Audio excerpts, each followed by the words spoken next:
Bonjour à tous et mbote na bino nyonso. Ngai ya bino Mati Couture TV. Na yeli lisusu na modèle oyo bozomona yango eza kitoko Donc fitir simple na biso totie na biso kingo V na biso to kalikilaki yango bokomona tout de suite là. Nazolakisa ndenge okoki kokatela yango. Maboko na biso bomoni yango eza pe sous forme ya Celestone. Et voilà, atobandi kokata modèle na biso na tandi yango na forme ya foulard. Place bomoni na tie na sotia créwana eza pour permettre biso tozwa longueur na biso ya modèle tozo sala eza na 70.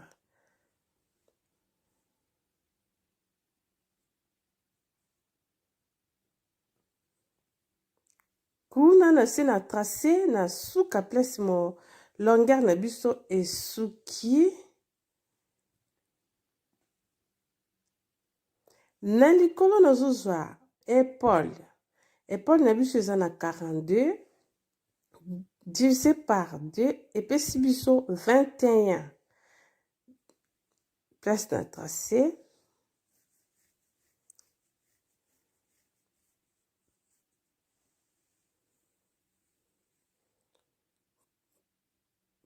Kuna na kiti na 24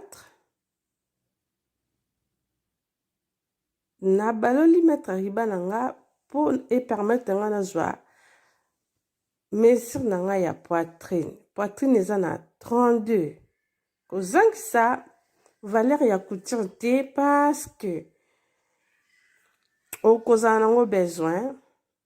Désolé wana nazomona te vraiment nazwaki esika ebandi elamba nazwaki on a 8 wana place ya épaule na kiti na 2 cm po épaule jamais kokozala tout droit po ezala 2 cm efanda bien na lipeka.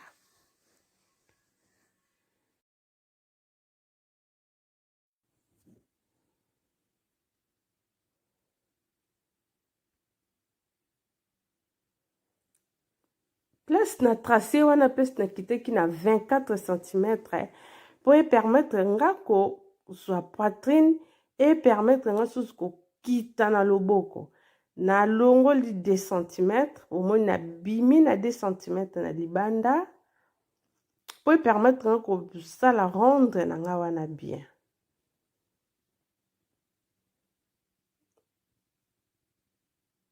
Wana te na kokatela ngo na rendre wana na kiti na 2 cm lisusu.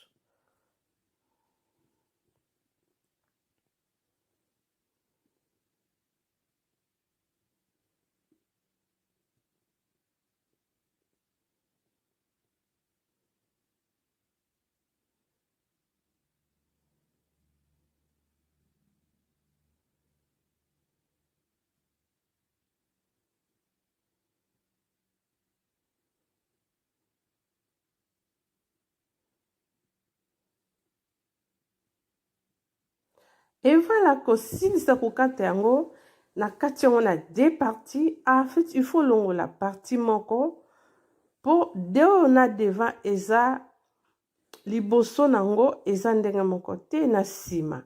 Donc anazo kita na V na kobandela wana pese na sukela na 8 cm V na nga na jongo na 21 cm.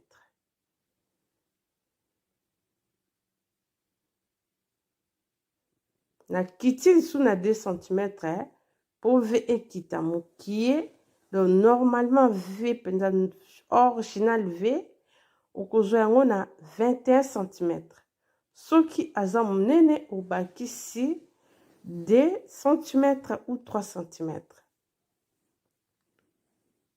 Après olie lisusu ndambu na kati po V na yo efungwama soki olingi. Yango bomoni nga na lisusu na kati po V na nga efungwama.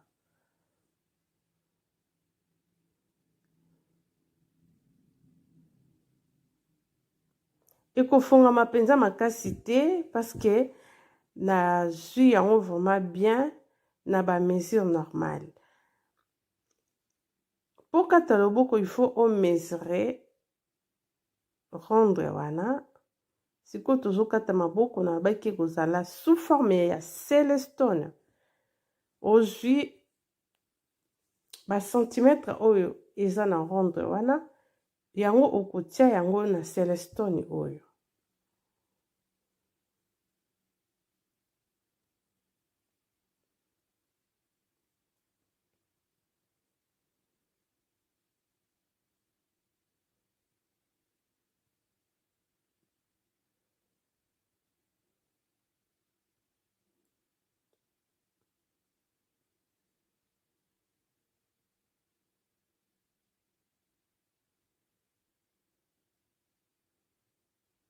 Après okozwa longueur na kozwa longueur nanga na trait oyo ya C, place na tie trait ya C na likolo te. Après na kati longueur nanga ya manche eza na 30 cm.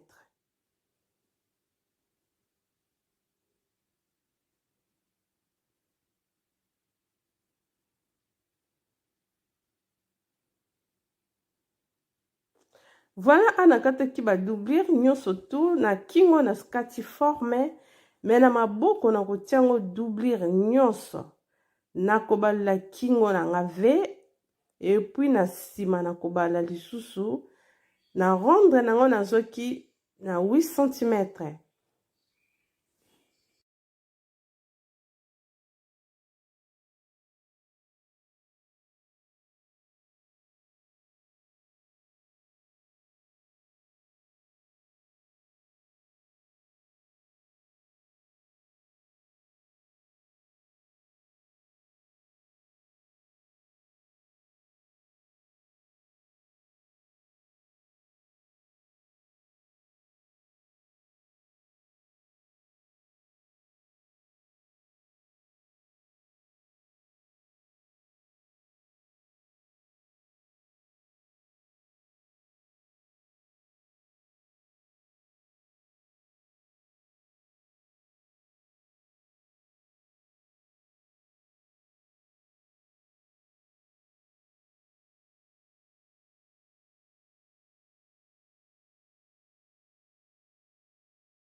Soki osilisi kobalola yango nyonso, il faut aussi preke yango.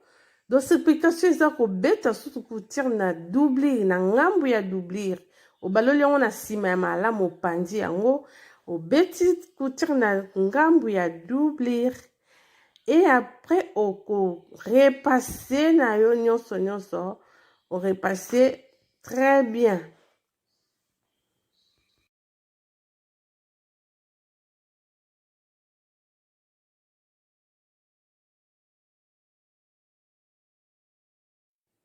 Voilà ça aussi ce qu'on repassé yango ozwi. Don na yo na devant osangisi yango po osala point caché ya mapeka. Donc ya épaule na yo bomoni ndenge nazotia na pandi yango doublure côté nango elamba lisu côté nango donc tisi ya liputa ndo ozomona après obeti couture na yo na 1 cm. Po ça na yo point caché. Obeti yango tous les deux mapeka, tous les deux épaules, obeti yango po couture na yo efanda bien et bomba salité.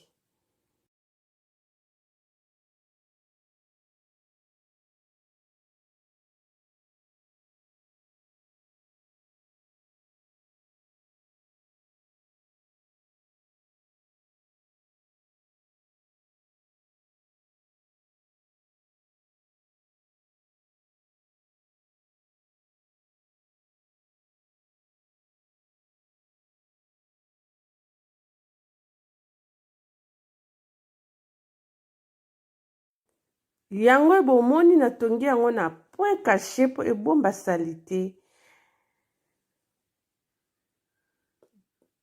Awa salité ezomonana te na doublure sous salité ezomonana te. Après avoir kotonga tous les deux mapeka na yo Paul, il faut obeta yango couture lisusu likolo wana po efandisa doublure na yo na se na elamba. Ça dépend ya centimètre oyo kozwa oyo lingi obeta couture likolo. Nga wana nazozwa ngo kaka na 3 cm.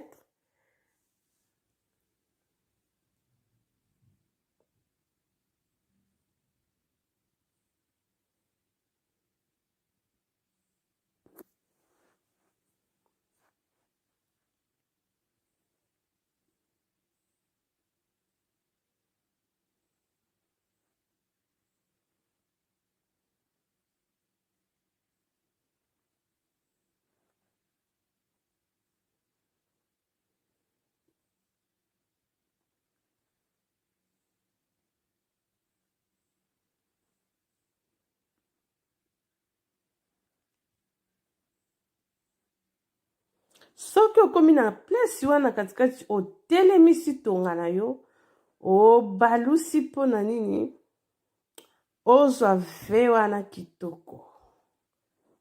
Et voilà, awa nazokanga na nga mipanzi tous les deux côtés nazozwa ngo na 2 cm. Malgré tout nazoki valeur ya couture na 4 cm. Mais nakangi yango na 2 cm mpo na nini Célestone na biso ezala esserré te na poitrine. Yango bomoni nazwi yango na 2 cm.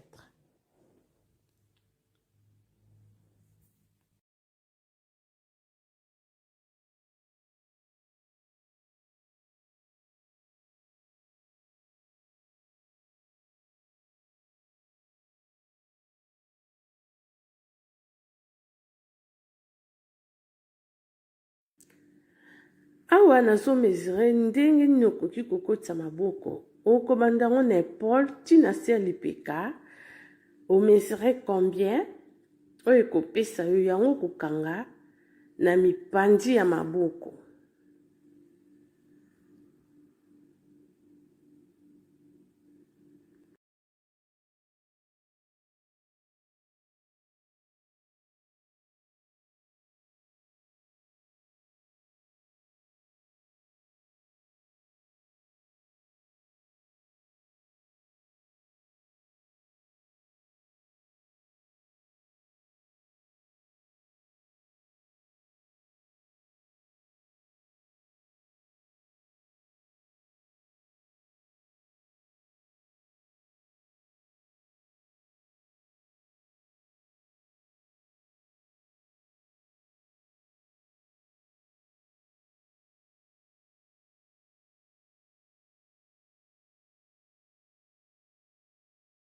Avant kotisa maboko na yo, il faut ozwa épaule, ozwi trait ya loboko, okangisi yango.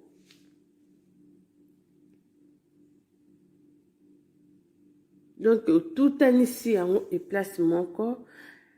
Oepengli na yo yango, apo okozwa susu na se ya lipeka. Otutanisi yango susu na place oyo okangaki na loboko wana. Yango wana nazofungola.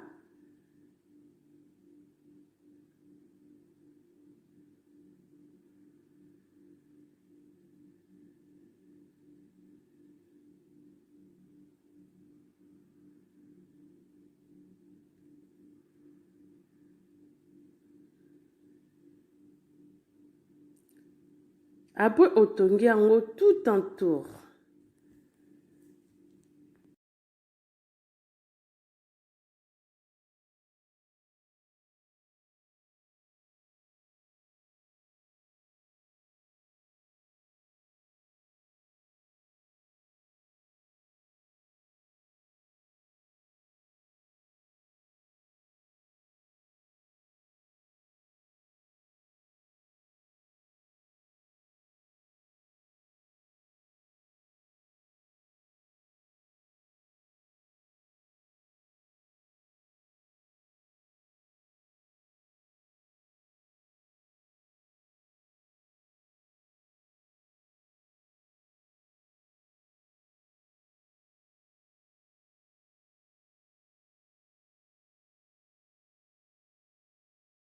soko osisi kokotia maboko na yo kobosana kotia ourle na sete.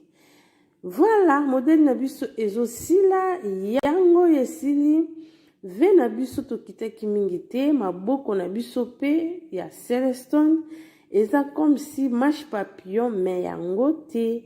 Merci, merci, merci bo consommer yango, botala, bo partager, bo aimer.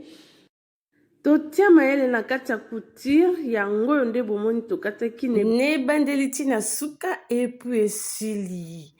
Elamba esili tozo continue ce qu'on a deuxième bomona kiwana na miniature ezalaki mibale na robe. Donc yango ezo enchaîner directement bokomona yango. Voilà, voilà modèle na biso bomeka yango. Soko za nango besoin yaka benga benga benga na kotongela yo. Et voilà ce que tozo kota na deuxième. Ezali robe na biso wana bomona ki tozo sala yango sikoyo. Mati Couture TV na yelisu na modèle oyo. Deuxième partie ya modèle oyo bosengaki ndenge kotaki première partie tokataki yango na explication surtout lelo toye na montage nango ndenge nokoki ko monter yango modèle yango so bozo se souvenir tokataki yango esi ekotaki na kati ya Mati Couture TV. Sikoyo tozo tonga yango tozo sala finition na yango pe mbala moko. Donc nasengi na bino ba ona basabona te na kati ya Mati Couture TV. Bo s'abonner et puis bo cliquer na cloche de notification. Bo zanga te kozo ba video nyonso te kotaka na kati ya Mati Couture TV. Bozanga te ko like, ko commenter, surtout na ba question na bino nyo, surtout na ba demande na bino nyo, surtout ya midèle nyo so bozana ngo besoin. Mati Couture TV aya nango na kati ya chaîne YouTube. Akola kise yango pe nyo surtout boko comprendre na kati ya Mati Couture TV. Merci na ba obazo pesanga confiance na mosala na nga na zo sala na kati ya YouTube. Vraiment, vraiment, na sengi bino, merci beaucoup. Naba oyo bazo tinda bilamba na bango na tonga. Vraiment, merci na bino nyo surtout. Soki bozi pe ba bilamba na bino e komeli bino. Et plus nyo so bozali, bozanga rate ko salanga signe. Merci naba oyo balingi. Ba contacter Mati Couture TV. Bo benganga na numéro. Eza ko affiché wana. Soko za na posa ya kotokisi lamba. Ou bien il y a quoi apprendre, ou bien il y a quoi passer stage, bobenganga na numéro wana ezoleka. Merci, siko to bandi ko sala montage na biso. Premièrement, siko to tia billet na biso na loba ki to tia billet moko na kingo.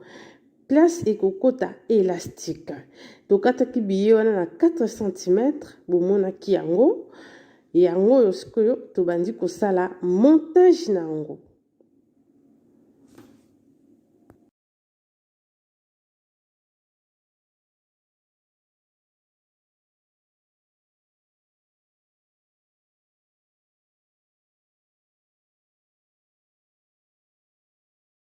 Okotonga yango nyonso tu na kingo, après oko siprike yango. Yango yonde nazo siprike yango. Dona devant na lobaki ke eza ndenge moko. Awa premièrement tozo tongana tozo tiana ba billet wana na tous les 4 coins. 4 coins ezali partie ya liboso, ya devant na partie ya dos. Après ozui partie ya maboko ya gauche na droite. Il faut otia billet wana. Après oko gumba yango, oko plier yango ndenge nazo plier wana. Avant plier yango, il faut repasser yango et fandi bien à faire. Après au plier yango, au plier yango, il faut obeta couture. Couture wana et ko permettre yo okotisa singa.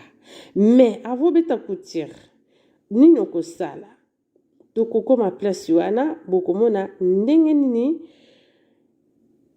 okosala avobeta couture na yo.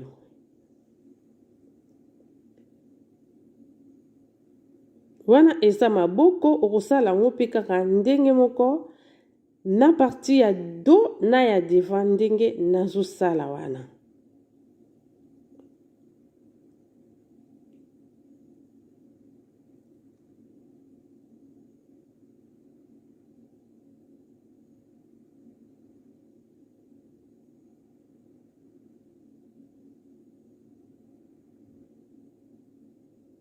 Wana eza partie ya devant, il faut otia yango pe France. Donc France na yo eza ozotia yango siko na se. Premièrement otiaki billet wana na likolo, na se otie France. Siko il faut oyeba ndenge ni France nozo sala. Faut kende na monte na réglage wana o régler otia na point ya France. Donc na point o ezali ke ekotonga minene po e permettre yo okobenda singa na ya France et benda ma bien et calé qualité. Donc France il faut beta yango défile au beti mbala liboso après au beti yango lisusu mbala mibale, donc deux lignes.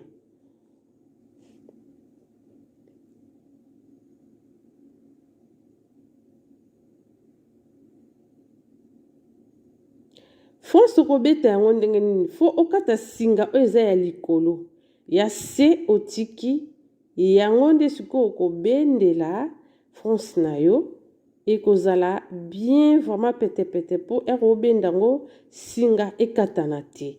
Nde bomoi nazobenda wana nazobenda ngo singa ekokatana te, na bendi na gauche nakobenda lisusu na droite tous les deux côtés.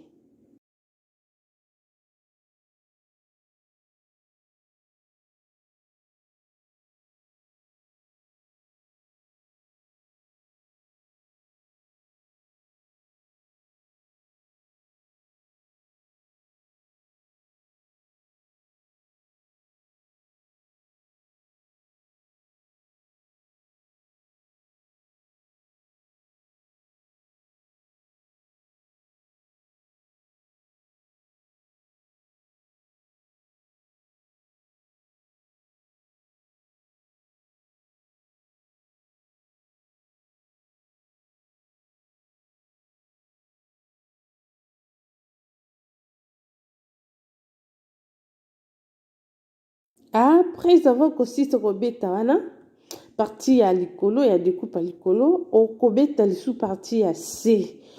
Ndenge bomone tokataki yango eza partie ya C na likolo. Donc na C eza bandi ya mulai oyo ko permettre biso ekota na partie ya C. Okobeta yango lisusu France. Tokati singa ya likolo ya C totiki po e permettre biso to benda singa na biso ya France po ekatana te. Okokata ya likolo otiki ya C.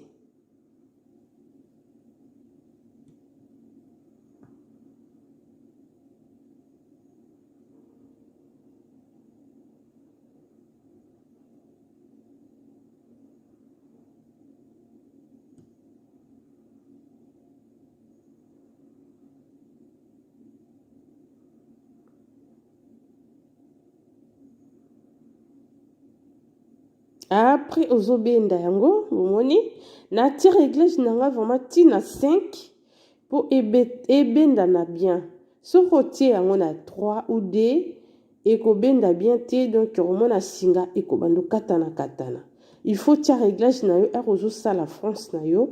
Soki machine na yo eza direct ya France te wana okobeta yango na machine okotia réglage na yo na 5 parce que obenda yango bien.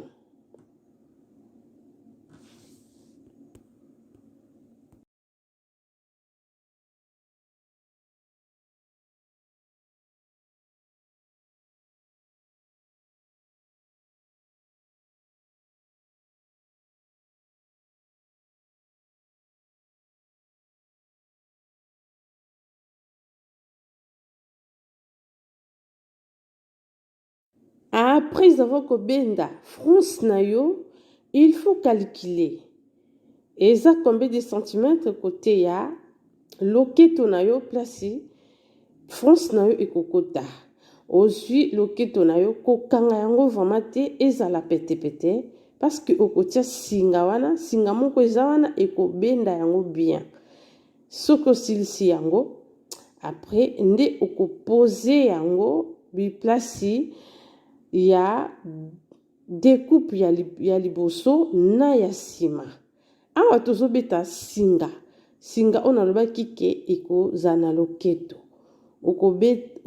tokataki yango na 4 cm toplieki yango na 4 cm donc eza 8 cm plié par d epesi biso 4 cm yango bomoni tozotonga yango ndenge tozotonga yango boye apres tokobalola yango soki obaloli yango orepasse yango très bien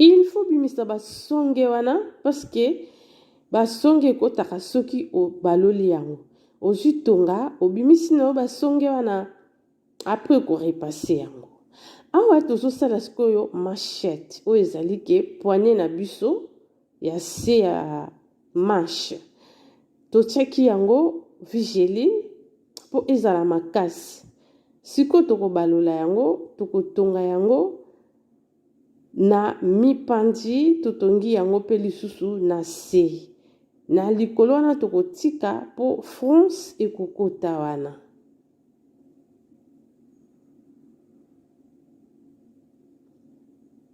donc parti na biso ya maboko esili donc voilà tokotisi yango mpe na machette no na se et voilà bomoni siko robe yango esili vraiment bosabone et cliquez na cloche de notification bozanga te kolike bye bye.